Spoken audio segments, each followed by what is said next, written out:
hocam bu gece sabaha karşı yapılan operasyonla özellikle binadan atılıp katledilen 4 tane şehidin faili olduğu görüntülerle ve bazı tanık ifadeleriyle de sabit olan kişilere yönelik yapılan bir operasyon oluyor.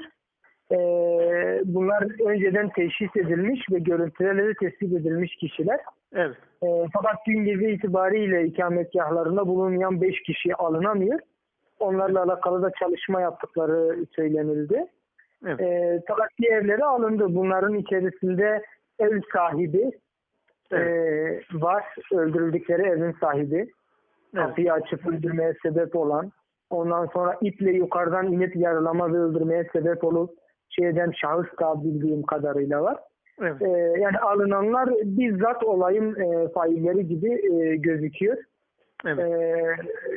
Ve artık bir iki gün ifadeleri sürecek, ardından büyük ihtimalle de tutuklanıp cezaevine gidecekler. Sadece Fikri Börü'nün değil, diğer katledilen insanların aileleri ve yaralananların büyük bir kısmı ilgili emniyette vermiş olduğu ifadelerinde dahi gerek HDP gerek BDP'nin sokağa çıkma çağrılarını ve bunları dillendiren, yani Selahattin Demirtaş başta olmak üzere Zübeyde Zümrüt gibi, Evet. bunların isimlerini vererek zaten şikayetçi olunmuştu.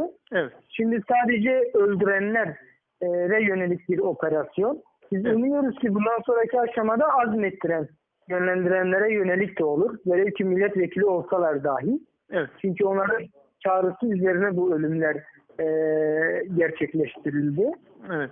Bu yönüyle operasyonun eksik kalmaması lazım. Operasyonun ikinci ayağında azmettirenlere yönelik olması gerektiği düşüncesindeyiz. Evet. Biz de bu anlamda izliyoruz. Gerek savcılık, gerek emniyet, gerek valilik düzeyinde takipçisiyiz. Eğer bunlarla alakalı bir işlem yapmazlarsa bizim zaten suç duyurularımız oldu. Ona göre diğer işlemlerimiz de olacak inşallah. Yani bizim emniyette yaptığımız şeylere göre 200 civarında eksikli isim var. Evet. Diyarbakır genelinde olaylara karışanlar, öldürme, yakma, yıkma, yaralama, yağma olayları. Bunların içerisinden sadece bu Yasin Börü'nün öldürüldüğü evde ki faillere yönelik şu anda bir operasyon var. Bu operasyonun birinci ayağı. Evet. Diğer ayaklarında biz umuyoruz ki o 200'e yakın failin hepsi alınır diye düşünüyoruz.